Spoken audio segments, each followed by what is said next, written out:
Hello po mga kababayan, si Dante Maravillas, Bicolano vlogger. Dito muna tayo sa ating podcast, Life with Dante M. Pag-usapan natin itong balita ngayon kasi si Vice Ganda gustong ipadeklara na persona non grata sa Davao kasi nag-joke tungkol sa jet ski ni Digong na pikon yung mga netizens po na Davaoenyo, mga DDS. Yan o. Sabi dito sa report ng Abante, Vice Ganda nais ideklarang persona non grata sa Davao.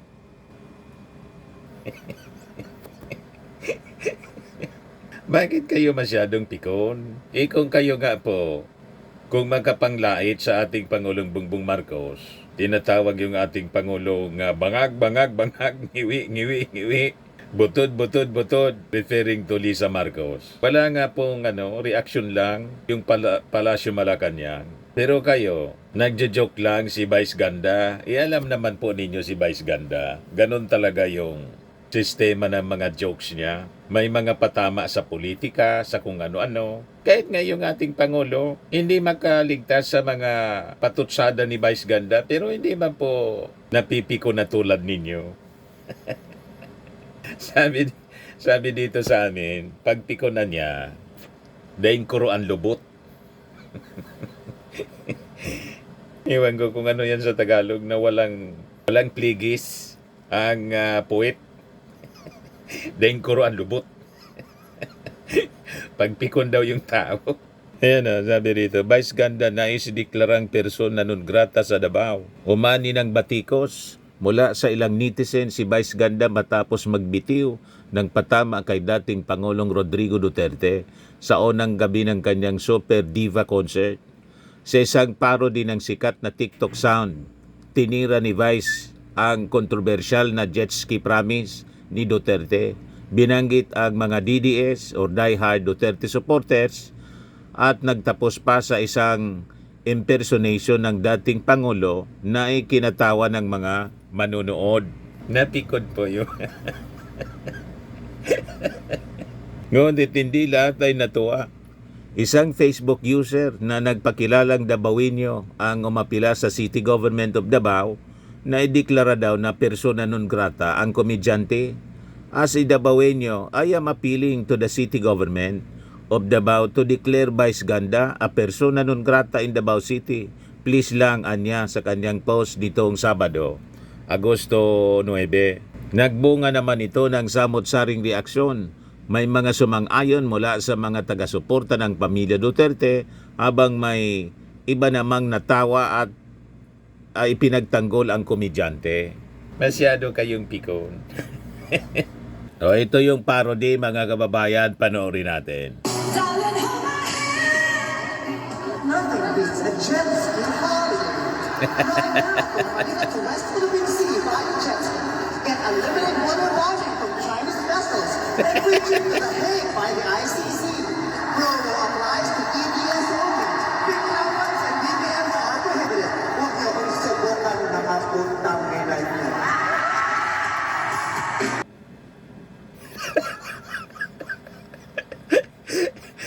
O, diba? Pikon na pikon yung mga DDS, mga kababayan dahil sa parody ni Vice Ganda. Ayan na, it's not good anymore daw, yung joke. Ulitin natin para lalo mapikon yung mga DDS. Si Regine siya. Nothing beats a jet ski holiday. Right now from Manila to West Philippine Sea by a jet ski. Get unlimited water bonding from Chinese vessels and free trip to The Hague by the ICC. Promo applies to DDS only. Big allowance and BBMs are banned and prohibited. Huwag niyo kong subukan mga putang ngayon.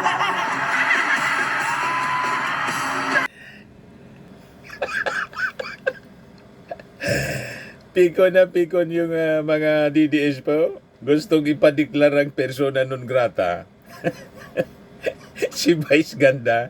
Ayan, sabi ni Lo Gonzales, malalaos ka din.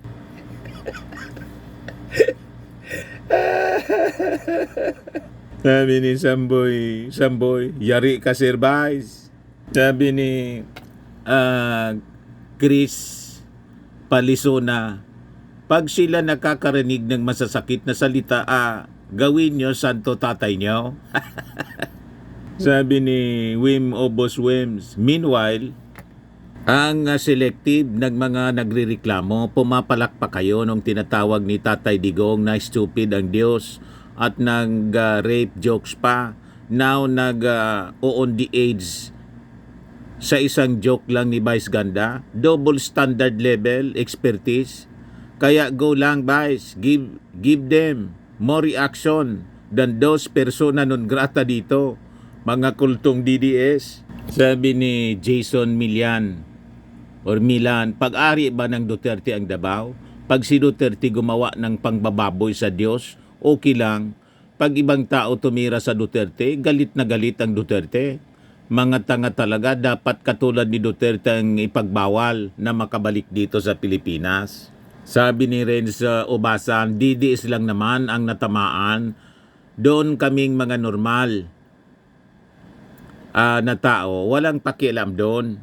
Sabi ni Lito Tabads, dapat lang kasi bastos yan. Sabi ni Mar Escolano Jr., dapat turuan ng leksyon yan, yung pambabastos niya sa dating Pangulo, PRD. Huwag palampasin. Ginaya lang naman ni Vice kung gaano kabastos yung bibig ni Digong sa pagmumura. Ginawang joke. Napikon kayo ngayon. Sabi ni Dancel Fiel Campos, ang daming umiiyak. Sabi ni Arlene, iyak na mga DDS. Sabi ni Josefina Balulong, nasaktan sila kasi totoo.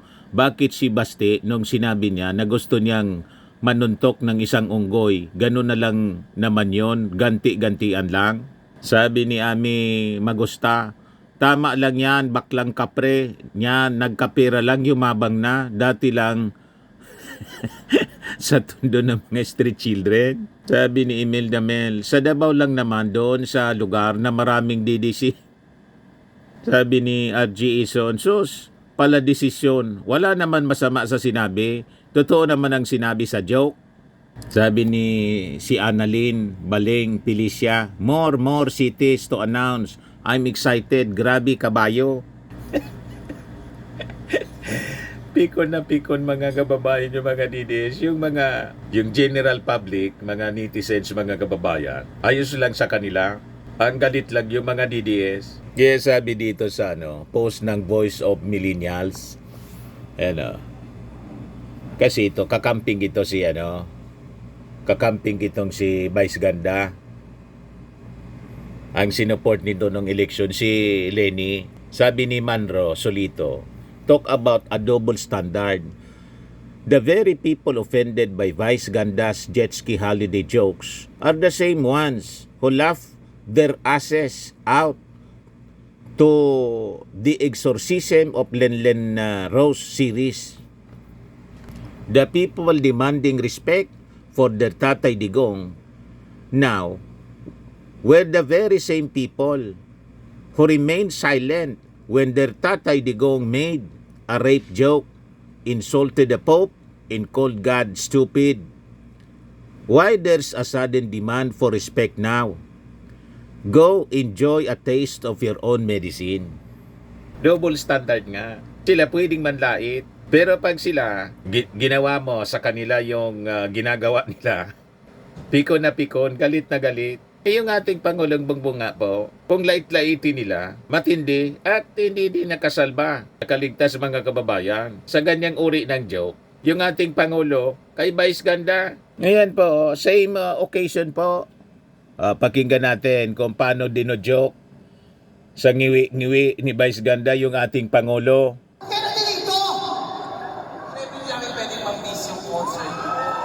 Vice Ganda, minasay ang pangani BBM. Yeah. Bumati mahal ng Pangulo, bumati ka naman. Senator Chris, nandiyan ka, bumati ka naman ng Pangulo. Ayan o. All our fellow Filipinos. Ayos eh. Mas dapat ay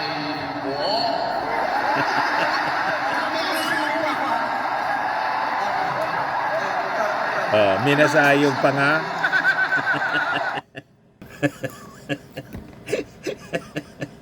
Iganon talaga naman po ito mga stand-up comedian na mga bading. Mahilig buska. Lalo na si Vice Ganda. Mahilig insulto. Parte yung mga insulting jokes sa kanyang comedy skit. Yan siya eh. Pero kung gusto ninyong ipa-deklarang persona non grata sa Davao. Ipa-persona non grata ninyo si Vice Ganda. Tingnan natin kung patulan ng mga members ng council. Kung patulan ng members ng council at pirmahan yung resolusyon ni Baste, talagang may problema. Kasi si Baste mismo, pag bumuka ang bibig, punong-puno ng PUTA tulad ng tatay niya, pati si Sara. So sila lang pala ang pwedeng magsalita ng ganyan, ng mga pang-insulto. Pag yung pang-insulto, directed sa kanila, galit sila. Ayan kung patulan ng tingnan natin, abangan natin kung patulan ng City Council, yung mga suggestion nitong mga DDS, na i-declare si Vice Ganda na persona non grata dahil sa joke, jet ski joke mga kababayan. Trending mga kababayan ngayon. Nothing beats a jet ski holiday. Right now, from Manila to West Jet Philippine ski. Sea by Jetski. Get unlimited water bonding from Chinese vessels and free trip to The Hague by the ICC. Product applies to EDS only. Big flowers and BBMs are prohibited. Huwag niyo akong subukan mga lamot na muli na niyo. Ito mas malinaw. Nothing beats a jet ski holiday. Right now from Manila to West Philippine Sea by a jet ski. Get unlimited water bombing from Chinese vessels and free trip to The Hague by the ICC. Promo applies to DDS only. Big flowers or BBMs are banned and prohibited. Huwag niyo akong subukan mga putang ngayon.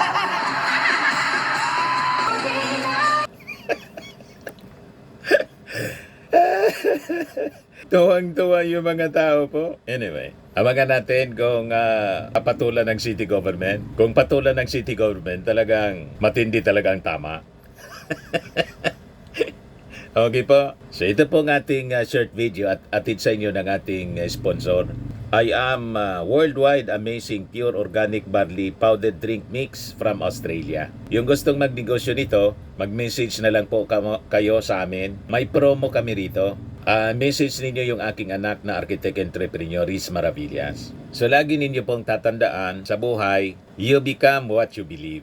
Ako po si Dante Maravillas. Bye-bye. God bless.